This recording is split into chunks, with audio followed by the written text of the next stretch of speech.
Well, thank you, Mr. Chairman, and thank you to so many of my colleagues here for supporting my resolution condemning the use of hunger as a weapon of war and recognizing the effect of conflict on global food security and famine.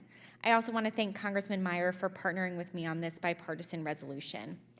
Even before the Russian invasion of Ukraine, we've seen how climate change, the pandemic, and conflict fuel food crises around the world in Yemen, Syria, Ethiopia, South Sudan, and now Russia's invasion has made all of these situations worse. Putin has repeatedly weaponized food during this war, blockading Odessa and recently striking the port, even after a landmark grain deal was struck just the day before.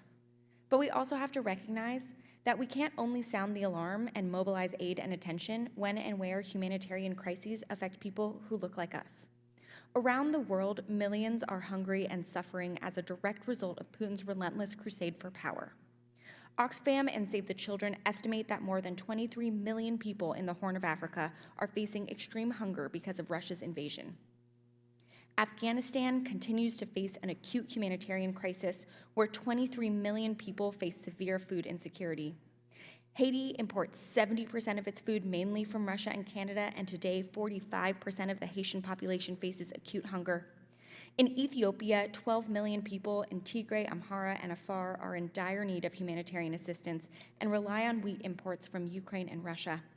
In South Sudan, where I just traveled, 12 million people are experiencing severe food insecurity, and 2 million children under the age of 5 are facing acute malnutrition, the most extreme level of food insecurity in the country since it became independent in 2011.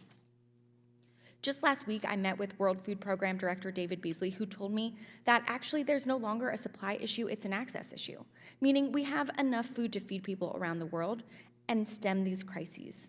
But we have a challenge of logistics, whether that's due to costs, locations, or the direct targeting of agriculture and food transportation hubs.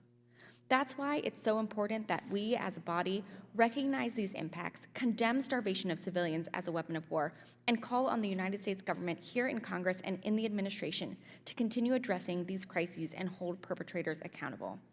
I'm proud to lead this important resolution today, and I urge my colleagues to support it.